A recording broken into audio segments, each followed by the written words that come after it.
Tapi juga pada di satu sisi meningkatkan angka perselingkuhan. Aduh, berat ini pertanyaannya ini. Ojol Podcast on location. Assalamualaikum warahmatullahi wabarakatuh. Selamat sore guys, Pocolers di seluruh kerajaan Sunda Empire. Selamat datang kembali. Jadi saya Roma Hidayat, host Anda. Pada sore hari ini kedatangan tamu istimewa. Kenapa dia istimewa? Karena Cewek sendiri. iya, cewek sendiri. Cowok sendiri juga. Jadi kemarin tanggal 9 Maret itu adalah International Women's Day, iya. perayaan Hari Perempuan. Jadi saya ucapkan selamat merayakan juga untuk Bu Zia. Jadi ini sudah usia yang panjang untuk perayaan IWD, udah 100 tahun. Jadi salah satu tema utamanya itu break the bias yang diusung, kemudian tapi kalau UN mengusung equality today for sustainable tomorrow. Nah,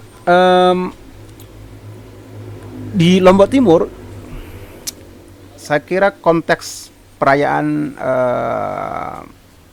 Hari Perempuan itu nggak terlalu didengar gaungnya. Iya. Nah, tetapi justru itu perayaannya tidak terdengar, tetapi kerja nyatanya di lapangan yang kelihatan. Salah satu yang disorot sebenarnya di dalam perayaan-perayaan itu adalah berkehendak untuk menonjolkan atau pengakuan terhadap prestasi-prestasi yang dicapai oleh perempuan. Nah, saya kira apa yang dilakukan di Lombok Timur oleh Ibu Zia. Jadi sebelum saya masuk ke temanya, mungkin saya perlu tanya dulu Bu Zia. Perkenalkan beliau di depan saya ini adalah namanya aja sudah ngeri saya baca. Basic Ziaul Haq. Iya gitu ya. Betul. Tadi kalau nggak salah Anda bilang karena Anda anak pertama, maka itu sebenarnya basic dasar gitu ya. Oke. Lahir di mana? Saya lahir di Aigmel. Oh, berarti asli Lombok sebenarnya? Iya, asli Lombok. Oke. Karena dari nama dan dari face Anda kelihatannya bukan orang Lombok. Mungkin iya. Oke itu. Nah, jadi Zia, Ibu, saya panggil Ibu, Mbak aja kali ya, biar friendly kan. Oke. Kita seumuran. Atau saya lebih tua. Oke. Mbak Ziaul Haq ini adalah seorang perempuan yang saya kira keluar dari tipikal atau pakem perempuan Sasak kebanyakan. Jadi beliau sekarang ini bergelut di dalam dunia yang memang nggak jauh sih dari urusan perempuan dan kecantikan gitu ya. Tetapi yang menarik adalah dia berani create branding sendiri dengan formula yang dia ciptakan sendiri, dengan merek sendiri, dan dia berani bersaing dengan merek-merek besar yang sudah mengglobal dan punya nama ya. Macam Pond dan lain-lain gitu ya. Saya cuma tahunya Pond, Emina apalagi itu. Ya yang itu. Dan dia berani bersaing di kancah itu yang menarik dari kita. Nah, oke. Pocolers sekalian, mungkin saya langsung aja ke ngajak Mbak Zia untuk ngobrol. Selamat datang Mbak Zia ya. Di Pocol. Ini sejak kapan Anda bergelut di dunia kecantikan ini? Sebenarnya itu kalau saya boleh menceritakan flashback ini ya, dari 5 Maret 5 tahun atau 4 tahun yang lalu lah, kalau saya tidak salah ingat gitu kan. Nah, dari situ sih karena iseng-iseng aja sih sebenarnya. Ini iseng yang jadi yang iseng berhadiah gitu kan. Okay. Iya, betul. Jadi waktu itu saya dengan modal 750.000 buka praktek sendiri kan, karena fresh graduate gitu kan, kayak baru lulus, nggak tahu mau berbuat apa. Oh iya, tapi Anda latar belakang. Jadi Anda memilih dunia kecantikan sebagai salah satu dunia yang akan Anda geluti itu. Motivasi utamanya apa? Maksud saya apa yang membuat Anda Apa karena studi atau Bukan. Kalau itu saya bukan jadi apa ya, saya bilang bukan itu menjadi tujuan utama saya, Kak. Tapi kenapa? Karena ya saya itu orang yang suka melakukan apa yang saya suka gitu. Jadi kalau misalnya nih saya kayak belajar itu, saya kayak nggak pernah, kalau orang tuh belajar tuh kan suka semua mata pelajaran misalnya. Kalau saya tuh hanya saya menyukai mana yang saya sukai gitu. Jadi saya pilih bisnis ini ya karena saya perempuan dan saya suka yang cantik dan begitu. Anda menyukai kecantikan? Ya, saya menyukai kecantikan. Jadilah saya ya bisnisnya pun ya saya harus mengikuti apa yang saya suka kan, biar tekun ngejalaninya itu sih. Jadi awal pertamanya kan 5 tahun yang lalu. Kalau sekarang setelah 5 tahun berjalan itu gimana perkembangannya? Apa pasti ada pasang surut dan sebagainya? Alhamdulillah ya, maksud saya alhamdulillah saya kita waktu itu lagi naik daun banget itu gempa. Justru orang jadi gempa makin banyak yang saya juga heran sih, maksudnya ini tuh bisnis tuh kayak bener-bener di welcome sama masyarakat ya, dari kita awal mula nih, kita bukan siapa-siapa, kita memperkenalkan diri tapi kayak masyarakat udah support. Waktu baru kita dapat izin, terus baru masyarakat kenal, itu langsung diserang gempa gitu kan. Tapi setelah gempa bukannya menurun, tapi iya, saat gempa itu aja kita pelayanan aktif. Jadi saat gempa-gempanya itu orang tuh lagi datang ke kita gitu. Dan tidak membubarkan. Enggak, sama sekali tidak. Terus begitu gempa selesai kita lanjutin. Iya, kita lanjutin lagi, betul, treatmentnya. Waktu gempa dulu tuh lagi treatment rame, tiba-tiba gempa itu semua itu pada keluar dengan kemben-kembenan gitu, cuman ya seru sih gitu. Kecantikan melampaui keselamatan. Bener. Nah, terus setelah diserang gempa beberapa cuman sedikit space, corona lagi yang lebih mencekam kan, di mana semua orang, teman-teman saja bisnis yang udah senior di estetik ya, itu semua banyak yang kayak kewalahan dan bahkan banyak yang gulung tikar ya karena corona ini, karena menurut kita orang bisnis, corona ini susah memeranginya ya. Corona itu faktor paling susah, menghancurkan ya di dalam bisnis. Tidak terlihat tapi kayak aduh susah banget lah gitu. Terus, tapi bagaimana dengan bisnis Tapi kita Anda? survive di corona itu juga, kita survive, tidak ada sampai karyawan yang ya? dirumahkan kayak gitu. Jadi di saat perusahaan lain merumahkan atau ini, kita nggak ada. Jadi saya tertarik tuh. Kalau di saat bisnis lain, tapi dan bukan hanya bisnis di luar bisnis kecantikan, tapi tadi Anda bilang bahwa yang sejenis bisnisnya, bisnis estetika juga banyak yang melakukan, akhirnya gulung tikar.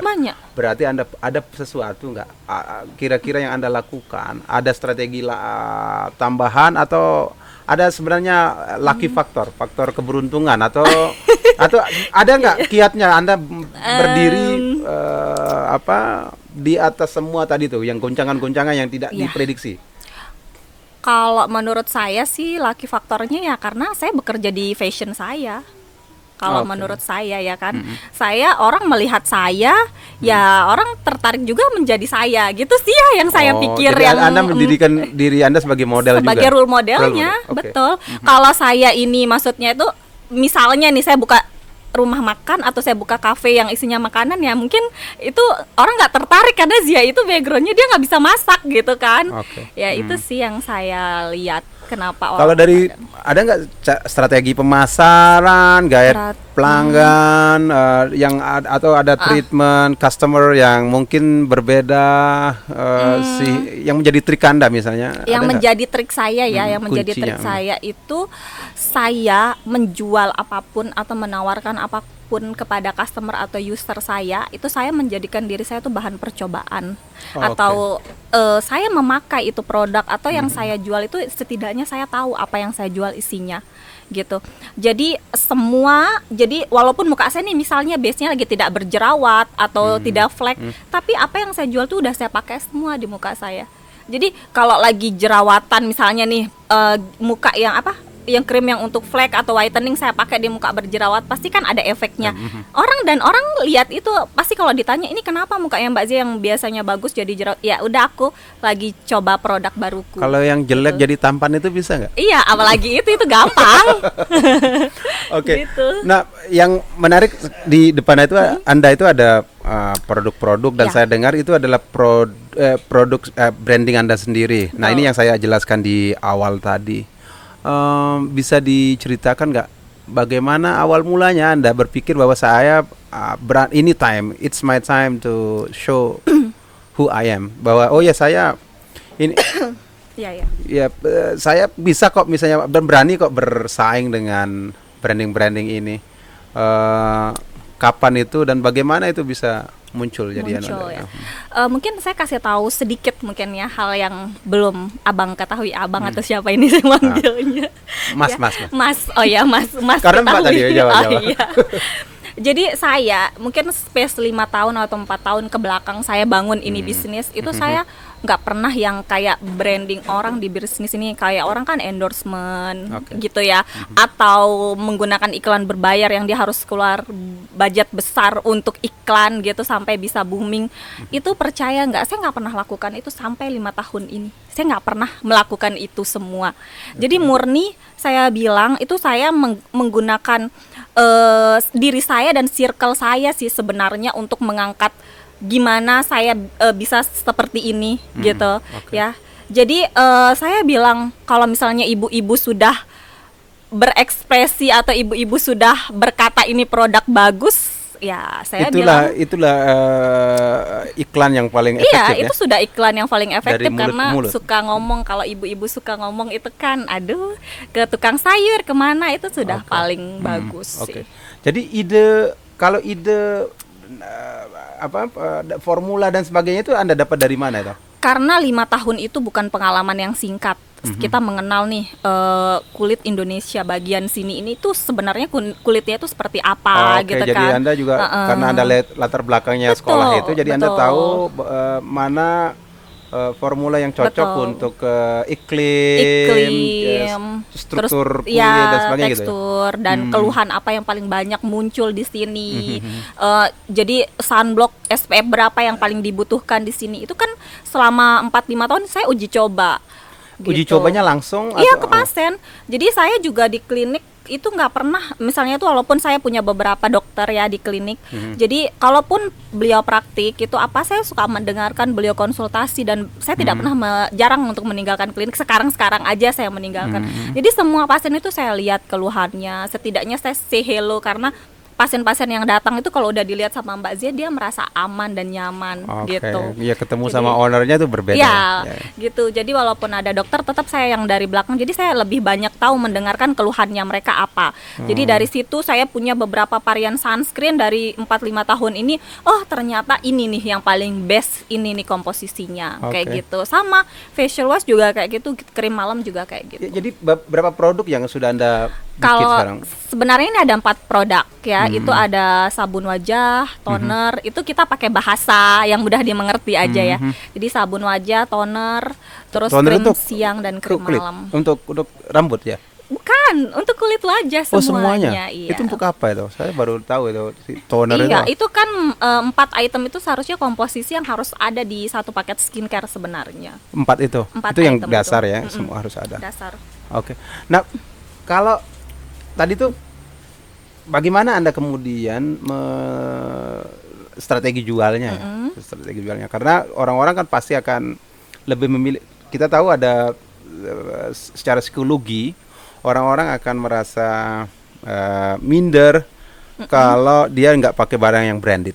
Yang Ya jadi gua pakai ini loh yang branded. Orang kan nyebut mereknya. ya. Nah, jadi tapi Anda kan bikin merek sendiri, apa mereknya tadi?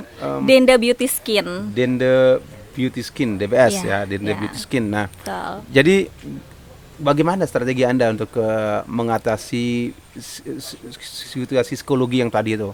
Biasanya orang Betul. Banyak sih orang-orang yang ngomong kenapa harus namanya Denda Beauty Skin, karena itu kan nama daerah yang tidak semua orang memahami apa itu. Kenapa nggak nama saya aja yang misalnya basic gitu kan keren ya karena gitu. Cuman kalau saya sih sekarang itu semua orang tuh sudah seperti kayak percaya menggunakan produk sendiri tuh kayak bangga, dan itu yang saya ini juga di diri saya sendiri ya. Jadi saya lebih daripada saya pakai barang KW tapi pakai barang KW itu saya lebih bangga pakai barang lokal. Jadi itu yang saya mau ini ke ibu-ibu sama ubah mindset mereka ke orang-orang, semua orang-orang dari circle saya dan semua orang-orang perempuan di luaran sana. Kalau ya kita tuh harus membeli barang tuh ya sesuai dengan kemampuan kita. Apalagi kan produk Indonesia sendiri ya di tengah pandemi ini kita itu harus benar-benar kayak bangga menggunakan produk sendiri. Dan Anda belum pernah dapat, ini sudah berapa tahun Anda produksi ini? Kalau ini saya bilangnya 4-5 tahun ke belakang itu kita sudah pakai ini ya. Dan beberapa belum pernah ada formula. komplain. Ya kalau komplain sih ada beberapa ya. Kita tidak memungkiri itu semua karena tidak semua orang cocok dengan produk yang kita tawarkan kan. Cuman ya kalau yang komplain itu 1 berbanding 9 di antara 10 pengguna, ya kan worth it lah ini produk gitu kan. Di tahun 2006 atau 2009 saya tidak terlalu ingat itu. Ada seorang fotografer perempuan bernama Mihaela Norok, orang Romania, yang melakukan perjalanan ke 100 negara di dunia ini, dan dia memotret kecantikan perempuan-perempuan dari semua etnis. Lalu dia jadikan itu sebagai sebuah buku yang sekarang kita bisa lihat itu, kalau beli di Shopee itu ada tersedia, ada The Atlas of Beauty ya. Jadi atlas kecantikan itu. Nah, karena Anda orang Sasak, bergaul di Sasak, tadi Anda bilang saya mengerti kondisi dan keinginan orang sini. Menurut Mbak Zia itu, perempuan yang cantik itu kalau di versi kita itu yang kayak apa sih yang definisinya? Kalau menurut saya sih perempuan yang cantik itu yang love yourself. Ya. Oh, jadi sebenarnya Ya, inner bukan yang mencintai dirinya sendiri. Dengan kita mencintai diri kita sendiri dan kayak fisik gitu, ya kita akan menerima fisik kita itu ya secara sempurna. Kalau menurut saya sih. Kalau dari segi penampilan, Kalau dari fisik, segi penampilan sih yang tidak, maksud saya itu boleh merubah. Misalnya nih, kalau orang bilang, ini kamu nggak bagus loh seperti ini, tapi menurut kita cantik, ya kita kebanyakan misalnya kulit kan kita gelap tuh. ya Kulit kita gelap. Nah, jadi kalau rata-rata yang dilihat atau yang ditemukan oleh Mbak Zia di kliniknya itu orang yang mau terobsesi ingin untuk mengubah putih, kegelapan betul. menjadi putih. Ya, itu saya mengerti. Jadi, ya saya selalu bilang sama pasien saya, kalau misalnya nanti wajah kamu saya putihkan, lalu tangan kamu nggak bisa berubah pigmennya, kamu mau jadi apa? Masa ya kamu mau jadi perempuan setengah putih dan setengah hitam? Tapi memang bisa itu ya? Ya Memutihkan. bisa. Iya, karena ada orang kuliahnya di estetika itu. Itu sebenarnya yang diubah itu apa prinsipnya? Pigmen kulit. Cuman ya balik lagi kan kalau orang Indonesia itu kan emang kulitnya itu emang nggak ada yang putih. Kenapa nggak bisa berlaku di tangan kalau gitu? Bisa.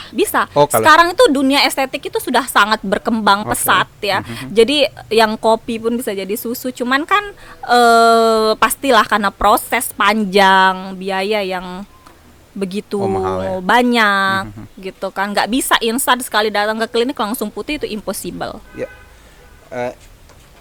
Cantik itu mahal. Yes. Itu yang berkembang di Makanya dunia. Bapak harus menghargai kecantikan. kecantikan. Iya. Itu dibanding dengan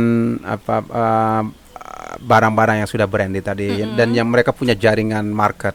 Betul. Iya kan? Mereka sampai di pelosok-pelosok ada jaringan distributor, ada jaringan reseller, mereka sudah punya menguasai market. Itu kalau dibandingkan dengan mereka, bagaimana Anda menghitung bahwa unit harga per branding Anda sendiri itu dijual berapa ke masyarakat itu? Ya itu gimana caranya? Apakah harganya sama atau Anda lebih murah, jual murah atau enggak sih? Karena ini Denda Beauty Skin ini kan dia memang baru rilis ya Pak ya, baru rilis, kita jual konvensional. Kalau di klinik itu kan tidak semua orang bisa membeli, jadi bisa mendapatkan produk ketika dia konsultasi dulu dengan dokter baru bisa. Jadi di klinik. Kalau di klinik dulu sistemnya ya, kalau sekarang itu kita sudah jual secara konvensional. Jadi artinya itu bisa dijual di outlet gitu kan. Kalau dari segi harga Anda bersaing nggak? Bersaing dong. Ya kan, makanya harus pakai produk lokal karena kita bisa menawarkan harga murah dengan kualitas dan terbaik. kualitas Anda Kita Anda jamin dong. karena Anda melakukan Uji cobanya uji lama coba loh. dan disesuaikan dengan iklim Betul. tingkat Iklim penyinaran keluhan. matahari dan sebagainya gitu. Betul, Oke. betul seperti itu ya. Dan kenapa saya maksudnya tuh berpikir baru ini untuk menjual secara konvensional, padahal dari dulu saya sudah bisa ya seperti itu.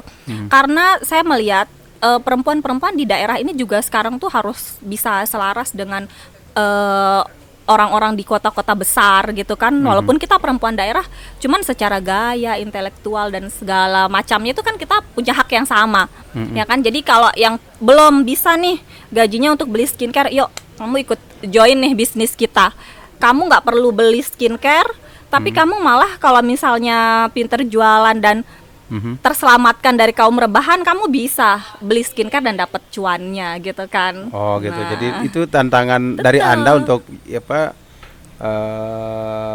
keterlibatan perempuan-perempuan lain ya. Kalau laki-laki bisa nggak jadi itu? Bisa banget. Bisa banget dong. Oke. Nah, sampai sekarang berapa sih yang sudah Anda produksi dari itu atau ya Kita omset? Kalau bisa boleh tahu omsetnya berapa udah? Kan Anda tadi bilang sudah di Anda mulai 750 itu. Oh ya. Iya. Kalau sekarang saya ini mulai dari 750.000 rupiah, ribu rupiah dan sekarang ya bisa dilihat sendiri kan, klinik insya Allah punya sendiri. Bisa dibilang ya kalau untuk di Lombok Timur, Mas mungkin bisa main ke klinik saya. Anda yang terbesar gitu. Bisa ya, bisa menurut customer saya sih begitu. Oke. Jadi Anda Gitu. sudah bisa mempekerjakan. Betul, yang kita pekerjakan juga banyak ya. Oke. Saya sih berjuang itu bagaimana untuk karyawan saya. Basically maksudnya apapun tantangan di luar sana, mereka harus gajinya tuh di atas UMR, itu yang saya sedang perjuangkan. Oke. Karena saya ada karena mereka sih gitu. Mereka ada karena Anda ada sama karena mereka. Iya. Jadi kayak simbiosis mutualisme. Betul. Oke. Nah, tapi ini kan di masa yang akan datang itu saya kira perubahan standar cantik itu kan berubah dia. Dari dulu kita tahu misalnya dulu kecantikan keraton, putri keraton yang menjadi ukuran kita, di mana standarnya adalah kulit pucat kuning ya. Iya, kuning langsat. Kuning ya, langsat. dulu. Bukan kuning bangsat lah ya, kuning langsat yang menjadi standar kecantikan. Tapi belakangan kemudian karena mungkin ada pengaruh drakor atau pengaruh film-film, layangan. ya akhirnya kok kulitnya orang Korea, kulitnya orang-orang Betul. Asia, Asia, Ya. jauh yang jadi ukuran Cantik, cantik versi ya. wanita zaman now. Nah, Anda mempertimbangkan itu nggak, misalnya bagaimana suatu saat ke depan produk Anda itu tetap akan berinovasi untuk Betul. merespon perubahan tadi itu? Pasti dong. Jadi semua, jadi kan yang kita jual tuh cuman bukan 3 item ini, memang ada beberapa produk yang kita jual tuh memang spesifikasinya tuh menyamakan tone. Jadi setidaknya kulit mereka ini belum bisa putih menyamai orang Asia, tapi setidaknya memang ada beberapa yang digunakan itu biar tone kulitnya itu menjadi agak mirip gitu. Oh, jadi ini memang untuk mengubah orang berkulit Korea ini ya? Bukan sih, tapi ya banyak sih. Bisa begitu. Bisa begitu. Oke. Merubah sedikit lah, maksudnya itu bisa merubah tone kulitnya untuk bisa menjadi lebih segar, lebih oke. Oke. Gitu. Ya, saya kira problem utama kita itu di Lombok, karena tadi cantik itu kan mahal ya. Yes. Dan kita tahu Beautiful is pain. ada problem penghasilan, problem daya beli, ya kan? Nah, Anda menjadikan itu sebagai patokan nggak? Maksud saya bahwa Anda merasakan itu nggak, bahwa di tengah daya beli yang buruk, terus hobi memutihkan kecantikan ini kan hobi mahal, sama kayak motor GP sekarang. Motor GP kan olahraga mahal, sehingga jarang orang lokal yang bisa ikut terlibat karena belinya mahal kan, tiketnya mahal. Nah, tapi kalau yang di Anda itu justru pelanggan Anda itu lebih banyak yang dari orang lokal atau orang luar? Orang lokal dong. Orang lokal, cuman kita juga sudah mencapai di beberapa kota besar. Sekali treatment itu berapa sih kalau kita mau tampil cantik standar lah katakan? Standar ya. Oh ya, per bulan itu berapa kita harus rogoh kocek? Mungkin sekitar 250 sampai 300 ribu per satu kali treatment. Per bulan? Per bulan. Oh, jadi ada biaya tambahan 250. Harga full salah ya? Ya, tapi kan itu belum skincare-nya. Jadi itu baru. ya, itu baru hanya treatment saja. Kalau yang mau tampil kayak Mbak itu berapa dihabiskan? Kalau saya cukup 400 ribu Per bulan? Iya dong. Oh, 400 ribu per bulan. Tambahan 400 ribu itu harga Iya. beras 4 kuintal. Masa sih? Kalau harga beras sekitar 9.000 kan? Oh, Iya kan? Iya. Enggak lah ya. Enggak sampai segitu. Iya, nggak sampai Ya, segitu. saya kira tetapi kemudian saya kira apa yang Anda lakukan itu juga menyumbang pada menurunnya tingkat perceraian. Kalau menurut saya ya, Betul. tingkat perceraian karena dulu kita mengenal di Sasak itu kawin cerainya tinggi. Kenapa? Alasan paling banyak itu adalah sebenarnya karena si perempuannya gagal untuk mempertahankan penampilan, performanya, apalagi kalau sudah menikah itu tampilannya aut-autan. Jadi Bapak sudah survei nih. Ya, memang karena pekerjaan saya di situ, jadi saya mengerti soal itu sedikit. Nah, tapi dari pengalaman Anda biasanya rentang usia atau dari status perkawinannya mana yang lebih banyak, antara yang muda atau yang belum menikah atau yang sudah menikah yang menjadi customer Anda? Sebenarnya balance sih. Kalau sekarang ini itu perempuan-perempuan itu sudah sadar akan kecantikan itu penting. Jadi kalau dulu kita bilang ya ini dong beli kayak kita beli baju atau beli lipstick, orang bilang lebih baik beli beras kenyang. Itu dulu kita sering denger ya. Kalau sekarang mereka udah merubah mindset itu lebih berat nggak ada skincare daripada nggak ada beras di rumah, Pak. Jadi Bapak hati-hati aja. Lebih baik kita agak puasa 2-3 hari dibanding nggak. Iya, begitu. Jadi itu saya bilang, makanya tapi sekarang kalau dari sudah segi berubah usia, banget. dari segi usia kira-kira rentang berapa ya? Sama sih. Jadi kayak remaja gitu juga sekarang sudah banyak banget yang 15, peduli. paling muda berapa? 17. Paling tua? Aduh, paling tua itu sampai yang perawatan tuh 50 masih 50 tahun kencang. juga masih. Iya, masih banyak yang perawatan. Dan itu ada hubungannya juga, misalnya biarpun kita sudah umur 50 itu masih bisa menutupi ketuaan nggak dengan perawatan rajin gitu tuh? Ya, bisa banget. Itulah fungsinya perawatan, untuk menunda penuaan dini kan.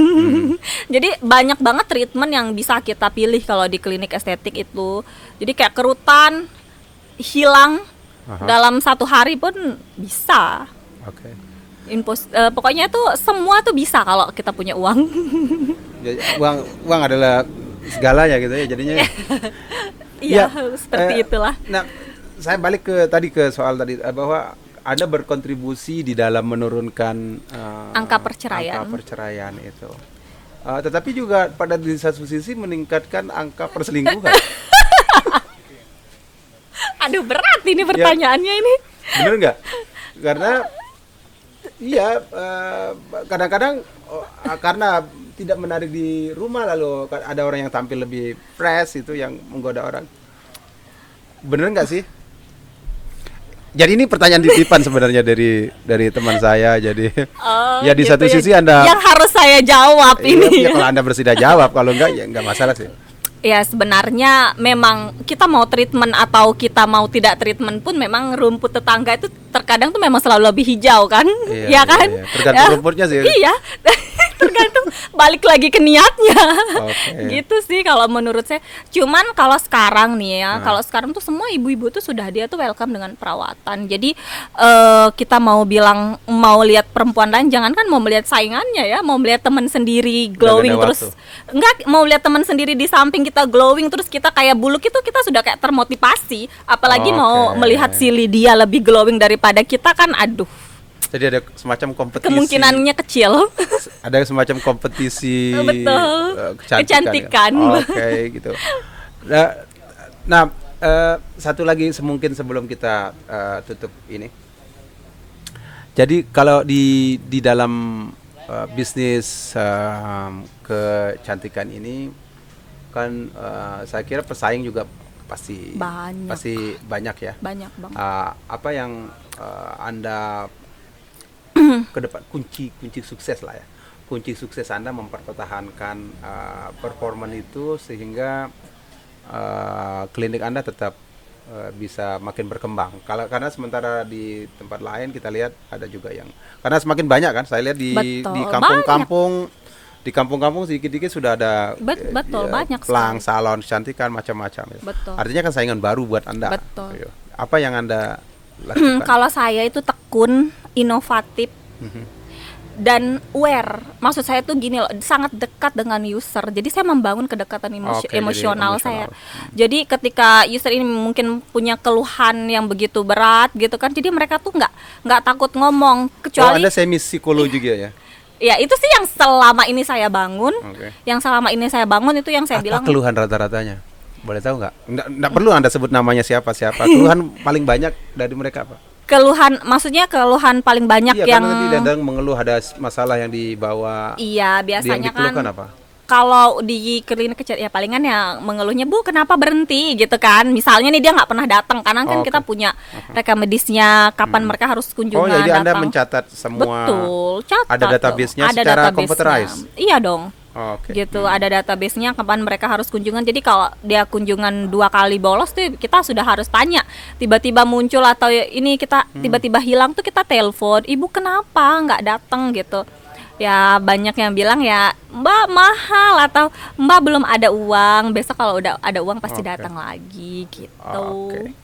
Karena Anda termasuk perempuan yang langka yang saya kira inspiratif menurut saya Wow. untuk ukuran Lombok ya. Iya. Anda mau apa yang mau Anda sampaikan ke perempuan-perempuan lain di luar sana yang menonton Pocol ini? Yang saya mau sampaikan sih intinya bagaimanapun kita itu perempuan itu punya hak yang sama. Jadi ibu-ibu di rumah yang belum berkesempatan punya karir seperti saya, jadi bisa melakukan hal-hal kecil. Jadi mungkin dengan posting apa yang disuka, karena sekarang itu tuh kita sudah dekat dengan dunia digital ya. Apapun kita punya kreativitas sekecil apapun itu gampang dihargai orang. Jadi mulailah untuk berpikir dan mencari dan menggali potensi diri sendiri. Jadi apa nih yang kita punya, yang kita bisa tawarkan ke masyarakat, itu kita lakukan. Jadi jangan selamanya menjadi kaum rebahan. Kalau di sekarang mungkin ya kita masih bisa bertahan, tapi kalau 1-2 tahun ke depan tuh semua orang tuh sudah harus berpikir ke depan dan harus harus bisa mandiri gitu loh. Oke. Ya kan, jadi biar tetap bisa bertahan di persaingan yang sangat ketat ini.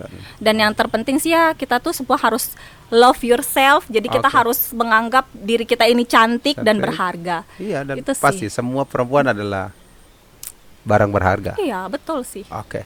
Jadi saya kira semoga saja apa yang disampaikan oleh Mbak Zia tadi itu bisa menginspirasi ribuan atau jutaan perempuan di luar sana. Jadi ternyata apa yang menjadi kecintaan kita juga bisa menjadi sumber ekonomi juga. Tadi sudah disampaikan oleh Mbak Zia bahwa dia melakukannya karena passionnya memang ada di situ ya. Betul. Ya, terima kasih sudah berbagi dan datang di Pocol. Semoga oh ya, Anda juga punya link media sosial ya. Kalau misalnya teman-teman di luar sana mau ngeliat, mau ngecek klinik Anda, ada nggak link media Ya. web atau apa? Kita Instagram Klinik Kecantikan Lotim. Terus kalau untuk Facebook juga Klinik Kecantikan Lotim. Kalau punya saya pribadi yang paling familiar itu Facebooknya Nona Basic. Nona Basic. Nona Basic. Oke. Saya kira itu. Terima kasih semuanya.